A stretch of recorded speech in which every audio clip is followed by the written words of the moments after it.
تو بلکہ عروہ بھی رسول ثقفی نے خود کہا کہ میں دیر سے دیکھ رہا ہوں جو بھی جاتا ہے وہ واپس محمد صلی اللہ علیہ وسلم کا ترجمان بن کے آ جاتا ہے۔ تو مجھ سے سخت کہنے لگتے ہو مجھے یہ بتاؤ میرے بارے میں کیا خیال ہے، کیا میں تمہارے ساتھ اتنا مخلص ہوں جتنا بیٹا باپ کے ساتھ ہوتا؟ سب نے کہا کیوں ناٹ، کیوں نہیں، تو تم بہت پرخلوص انسان ہو، ہمیں تم پر کوئی شک نہیں ہے۔ تو تو پھر اس نے کہا میں پھر پہنچ جاتا ہوں، میں بات کرتا ہوں۔ تو وہ عروہ جو تھا وہ ایک وسیع سردار تھا، فن گفتگو سے بھی آشنا تھا۔ اہل مکہ کو اور کیا چاہیے تھا، انہوں نے اجازت دے دی، اور عروہ جو تھا وہ نبی پاک صلی اللہ علیہ وسلم کی بارگاہ میں گیا، نہایت فنکارانہ انداز میں بات چیت کا آغاز کیا۔ تو اب مذاکرات میں کامیابی کے لیے ضروری ہوتا ہے کہ اپنی فریق مخالف پر پورے اعتماد سے اپنی برتری جتلائی جائے۔ تو اسی لیے عربا نے کہا کہ اے محمد، مختلف قبائل اور نسلوں کے آدمی آپ نے اپنے ارد گرد اکٹھے کر لیے ہیں، اور آپ ان کو ساتھ لے کر شہر پر چڑھائی آپ نے کر دی ہے جو آپ کی آبائی جگہ ہے، اور اس میں آپ کا پورا خاندان آباد ہے۔ تو آپ اپنے ان رنگ برنگے ہمراہیوں کے بلبوتے پر اپنے شہر کو اور اپنے خاندان کو تباہ کرنا چاہتے ہو؟ کیا ایسا کام پہلے بھی کسی نے کیا ہے؟ کیا آپ نہیں جانتے یہاں قریش رہتے ہیں جو اپنی آنکھ پر کٹنا اور مرنا جانتے ہیں؟ قریش کے علاوہ ارد گرد کے قبائل بھی اپنے مکہ کی حمایت کے لیے اکٹھے ہو چکے ہیں، سب نے عہد کر رکھا ہے کہ ہم محمد کو کسی صورت بھی مکہ میں داخل ہونے کی اجازت نہیں دیں گے۔ اس کی قوت اور جمعیت اتنی زیادہ ہے کہ تمہارے ساتھ آئے ہوئے یہ لوگ ان کے سامنے چند لمحے بھی نہیں ٹھہر سکتے۔ تو یہ لمبی چوڑی سے تقریر کی تو نبی پاک صلی اللہ علیہ وسلم کو اور صحابہ کو مرعوب کرنا چاہتا تھا۔ تو پھر حضرت ابوبکر صدیق نے اسی کی زبان میں گرج کر کہا بند کر یہ بکواس، جا کے اپنی دیوی لات کو دیکھو، کیا تم یہ سمجھتے ہو کہ ہم مشکل وقت میں رسول اللہ کا ساتھ چھوڑ دیں گے؟ ہرگز نہیں، ایسا نہیں ہوگا۔ عروہ کو توقع نہیں تھی کہ اس کی بات کا اتنا سخت ریئیکشن ہوگا، اس لیے حیران رہ گیا اور پوچھنے لگا یہ کون ہے؟ آپ نے کہا ابو قحافہ کا بیٹا، ابو قحافہ صدیق اکبر کے والد ماجد کا نام ہے۔ تو پھر اس نے اگر اس کا مجھ پر ایک بڑا احسان نہ ہوتا تو میں اس کو ایسا تلخ جواب دیتا کہ یہ یاد رکھتے ہیں۔ تو صدیق اکبر کی طرف سے اتنا کہہ کے ہی عروہ کی اکڑ ختم ہو گئی، اور وہ پھر نرمی سے بات کرنے لگا۔ اچھا، جو اس نے احسان کی بات کی نا، وہ یہ تھا کہ کافی عرصہ پہلے عروہ کو ایک دیت دینی پڑ گئی تھی، لیکن اس کے پاس اتنے اونٹ نہیں تھے کہ وہ دیت ادا کر سکتا۔ تو اس نے اپنے واقف کاروں سے امداد طلب کی، کسی نے ایک اونٹ دیا، کسی نے دو، لیکن صدیق اکبر نے 10 اونٹ دیے تھے، اور اس کی ضرورت پوری کی تھی، تو اس کا اشارہ اسی طرف تھا۔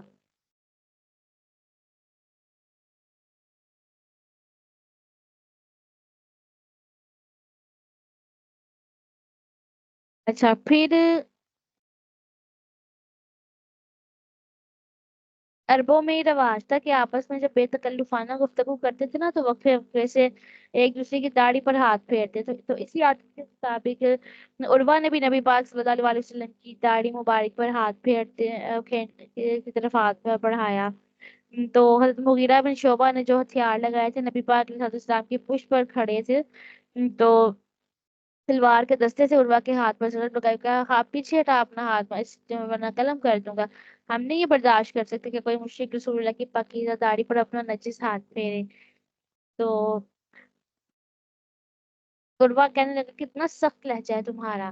پھر نبی پاک علیہ السلام سے پوچھا یہ کون ہے؟ آپ نے کہا تیرا بھتیجا ہے مغیرہ۔ عروہ نے مغیرہ سے کہا اچھا تو یہ تو یہ تو ہے مشہور دھوکے باز کا، تو بول دیا کہ میں نے ہی تیری دھوکہ بازی کی پردہ پوشی کی تھی۔ اسلام لانے سے پہلے حضرت مغیرہ نے دھوکے سے 13 بندے مار دیے تھے، جس کی دیت عروہ نے ادا کی تھی، ان کے ساس کو مطالبہ کرنے والوں سے حضرت مغیرہ کی جان بچائی تھی۔ دھوکہ بازی کی پردہ پوشی کرنے سے عروہ کی یہی مراد تھی۔ حضرت مغیرہ عرب کے بڑے ذہین بندے تھے، انہوں نے بھرپور زندگی گزاری، جنگوں میں شریک ہوتے تو صف اول کے شاہ سوار ہوتے تھے۔ غزوہ یرموک میں ان کو تیر لگا تھا تو ان کی آنکھ اللہ کی راہ میں قربان ہو گئی۔ حضرت عمر کی وفات تک کوفہ کے گورنر رہے تھے، پھر حضرت عثمان نے بھی ان کو پورے 12 سال دورہ خلافت میں سوتے پر برقرار رکھا، اور حضرت علی اور حضرت معاویہ کے زمانے میں یہ کنارہ کش ہوئے تھے۔